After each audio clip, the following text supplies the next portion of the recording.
24 மணி நேரமும் திருமாவளவன் எங்கே இருக்கிறார் என்று உலகத்துக்கே தெரியும். காணவில்லை என்று எப்படி சொல்ல முடியும்? பெண்டாட்டி பிள்ளைகளோடு நான் ஊர் சுற்றவில்லை, பொழுதுபோக்குவதற்கு நேரமில்லை என்று அரசியலுக்கு வரவில்லை.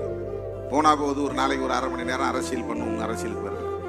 24 மணி நேரமும் மக்களோடு கிடக்கிறேன். அரசியலுக்காக என்னை ஒப்படைத்துக் கொண்டிருக்கிறேன். எனக்கென்று நான் செய்கிற வேலை குளிப்பதும் உண்பதும் 3 மணி நேரம் அல்லது 2 மணி நேரம் படுப்பதும் தான். நேற்று 2 மணி நேரம் தான் தூங்கணும். 3 மணிக்கு படுக்க போகும்போது சொல்லிட்டு படுத்தேன், 4:30 எழுப்புவது. 2:30 மணிக்கு படுக்கும்போது சொல்லிட்டு படுத்தேன், 4:30 எழுப்புங்க.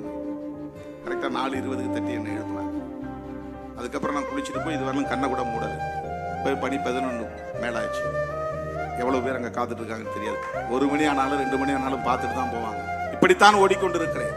ஆனால் நம்முடைய வளர்ச்சியை விரும்பாத அற்பர்கள் நம்மை இன்றைக்கு குறிவைத்து நமக்கு எதிரான அவதூறுகளை பரப்புவதில் கவனம் செலுத்துகிறார். நாம் உணர்ச்சி வயப்படும்.